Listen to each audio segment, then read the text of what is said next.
as two career development consultants who've been working in the industry for years, engaging with a wide range of people, we've both seen this significant escalation in AI, digital, but AI in particular, that's really, I think, having a negative impact on us as humans at the moment. So I thought we could have a real good chat, Amanda, about the importance of human connection and human engagement. Like, what do you think about the human-based issues of AI? I just think nothing can replicate human connection and what happens when two humans come together to collaborate, whether that be in our industry, someone who needs their resume written and engaging a career expert. I mean, when you engage a professional, you collaborate on something. It really yields some interesting and unexpected results. Because it challenges us, yeah? Human to humans, we challenge each other, yeah? And experts in the field, I mean, look, AI is not, I don't think AI is nuanced enough to Yeah, replace an expert in any field. And 100%. I don't know if you or anyone watching has tried asking AI a very specific question around subject matter expertise, and you will find that the answer is very vague and unsure, and it's just not at the level, at least at the moment, to replace an expert. Because it's based on, I mean, the content it gives you is based on what a human's developed for it, yeah?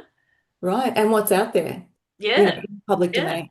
yeah. And a lot of expertise is not out there for everyone to consume. I mean, you see it in articles and things like that, but it's not going to have access to the kind of expertise that you need in most cases. Exactly. And something that I did a bit of research before this chat, and I found some really interesting insights, yeah, including one like the Hoffman Institute has identified human interaction is essential for brain development.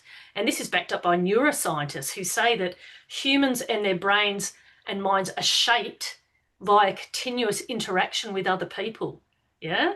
Absolutely. And you hear things about even when professionals are talking about dementia and they say, elderly people, if they are not socially engaging, they are more at risk of dementia. So Yep. you can imagine at any age and at any time in your life, if you are reducing your engagement with other human beings and all of the unexpected, creative, inventive things that happen between human beings. Yeah. I Yeah. mean, when a human is engaging with an AI, you're not going to get the same level of inventiveness, the same level of, I don't know. I mean, have you been in a situation where you're talking to someone and there is a connection or there is almost like a little mini epiphany that happens between two people that, 100%. Often uh, through the that- storytelling. Yeah. yeah, it Yeah, does that not happen. individual. That does not happen with AI. You know, and Um, and it's like social connection, as you've just highlighted, with respect to the dementia patients, that's vital to our survival. It's part of our biology, yeah? It's essential. You Yeah? cannot help but wonder what it is doing to young, like children or teenagers who are still, their brains are still developing. How it's going to, Yeah. yeah, how it's going to affect them cognitively. And I can only imagine their research skills will not be the kind of research skills that we developed when we were younger. Um, 100%. And something else I was thinking about before this chat, and I know there's a lot more to this, but when you think about, particularly since COVID, a lot of people have become more hermity, including myself. We spend more time digitally, yeah, interacting. And I just think, you see how much more angry people are now, like depression rates are so high. It all has to be tied in with this overuse or overdose of digital tools, yeah? I mean, how do you feel when you spend all day Oh, online? it's draining, yeah? It's not Yeah. uplifting. It's most of the time it's draining. Yeah. It just feels it feels yeah draining, depleting. And what happens when you take a break from all that and go out in the sunshine or have an in-person coffee with a friend or it's And it create I think it's creating loneliness, yeah, too. Like people are thinking that these digital tools are like company, but at the end of the day, our human biology needs human connection. Yeah. Yeah, So, and you know, the sad thing is that they would probably respond to that feeling of loneliness by engaging with AI more yeah, yeah, and going absolutely. online more and trying feeling that that's the main source of connection that they can find. But I think it's so important in during this time to keep doing those things that connect us to other human beings and connect us to nature as well. Uh, The one that's so important. You know, I was just having a chat with a lovely lady this morning who's segued her career into advising leaders, etc., businesses about AI and ethical use of AI. And she was telling me that you can now, like with a couple of pictures, AI can create a video of you and put you in places where you're with wildlife or you're out in a different setting. I mean, you've got to be out in the real physical world, don't you, to get the internal right. benefits. As long as you look like you've got a natural background behind you, that's all. It's all about, how you appear to others, right? Yeah, it's crazy, and I think of I remember encountering a technical guy who was so excited that he'd created this workshop through AI, and I get AI is great for research, but he'd created this workshop through AI where he'd used an AI generated person to present in the workshop, Yeah, I've heard of that. Yeah. like just because you can doesn't mean you should. Like, what's wrong with using a human to to speak the words as a Well, to a human?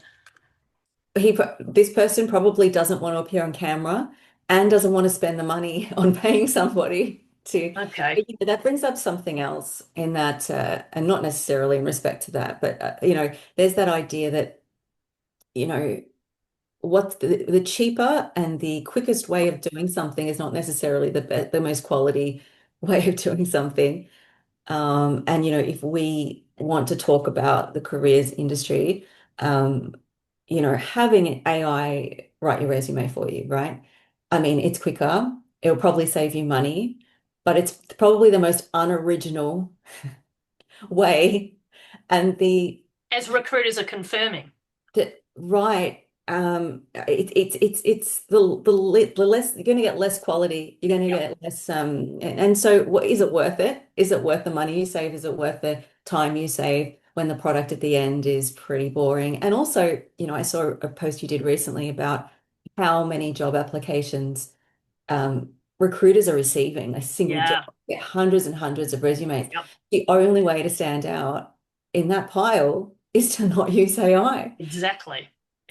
Because, I mean, and even if everyone else is, look, a lot of people are, but even if they're not, why would you want to submit something where you are sourcing material that's already out there?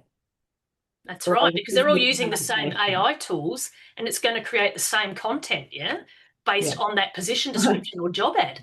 So you're all sounding the Uncreative, same. unoriginal, unnuanced. I was talking to you before about how I wrote a resume for someone that client put through an AI assessment tool Yep. at their work.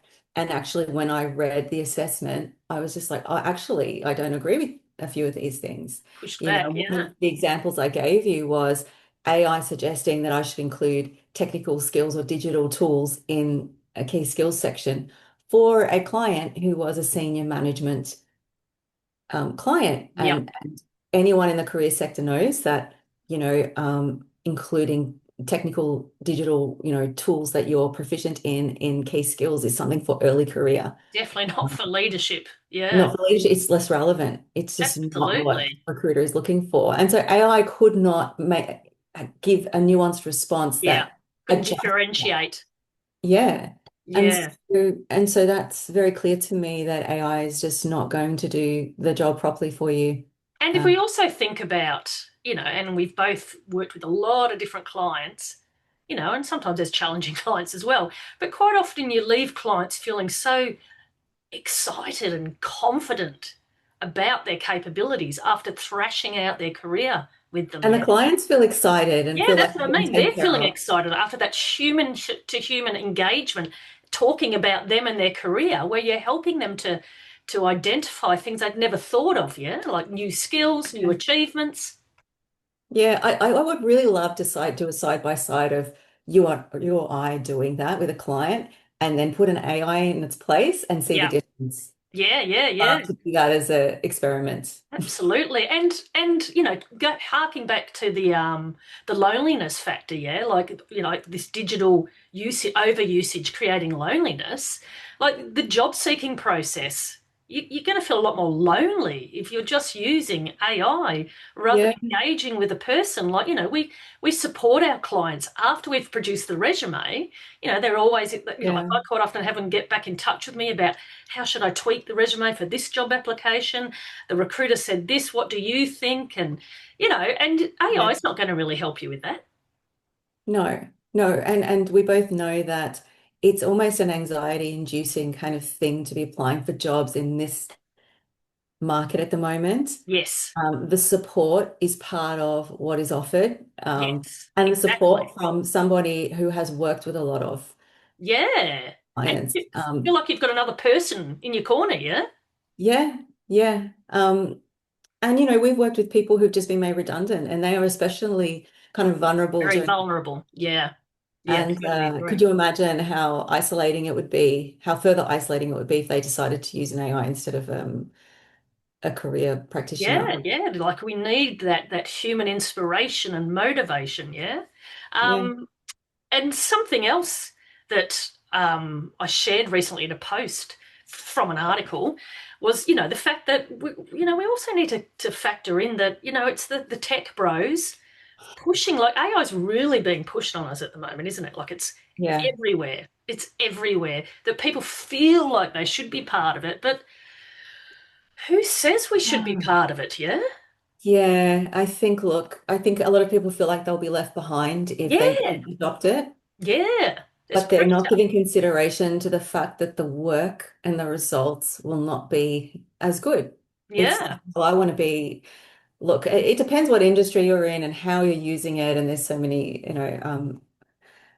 but I think people need, human connection. They need 100%. quality results. They Human need endeavor attention as to well, yeah, detail. human effort. Yeah, and attention to detail that AI can't replace, at Yep, least at the moment. yep, yep, yeah.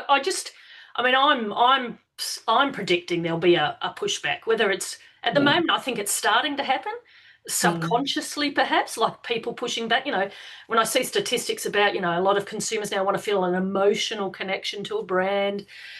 They want to feel trust and credibility in a brand or a business before investing. To me, that's craving that human connection. Yeah. yeah, absolutely. And we've Yeah. seen that AI has gone wrong. I mean, one example I gave you when we were chatting earlier was about Australian Catholic University, who accused a whole bunch of students of, using AI, and then it was realized they didn't use AI. So a lot of these AI detectors are really hit and miss. Yeah. Yeah. Um, it's just not accurate. It's still in. Look, I don't know what it's going to be like in the future, but it's certainly in its development stage, and it's not where it cannot be used. And what, and why do we want to replace Why do we humans want to? in so many areas, like the creatives and stuff? Like, I get it Yeah, for like time saving, like research and stuff. I think it's really useful. I haven't yeah, jumped on board yet, but I'm sure it's really useful. But why would you want to create, or why would you want to replace people with robots where you don't need to? Yeah. yeah. I mean, we've seen examples of that in the past. I remember when uh, tram inspectors and train inspectors were replaced with Mikey, and I remember thinking, and I was quite young then, but I was thinking, why? Yeah. And do you know they're losing money Yeah. because it's so easy to Brought the manipulate a system. machine or not, because there's no one checking. I mean, Yeah. unless you have Yeah. inspectors walking on a train. So that's an example where I really don't know whether that was the good decision. I Yeah, also recently read that if we look at remember the offshoring of call centers, yeah, there was so much yeah, offshoring and automation of call centers that they're saying that it's actually reverting back to bringing them back to the local market. using people more because that's what people Mm. want, to engage with people. And I Yeah. do have a feeling AI is going to go the same way. And I'm not saying AI is going to disappear. I'm sure it's going to be used the right way, which is to service us. Yeah. Not Yeah. to replace us, to service us. I just uh, that would be ideal. Yeah, But exactly. unfortunately, there's a lot of people trying to make money out of it. Yeah, And and they that's what will we be need to keep in continually mind. trying to persuade us Yes. with very targeted ads that Yes. we need it, that we need AI. Yes. And you got to understand that the person on the other side of that is trying to make money. Yes. Are they necessarily thinking about the human and ethical aspects of what they're doing? Probably not. Some people might be. I don't And want I'm to pretty make sure blanket most of those statements. tech bros don't need more money. Anyway, we'll wrap No. it up there.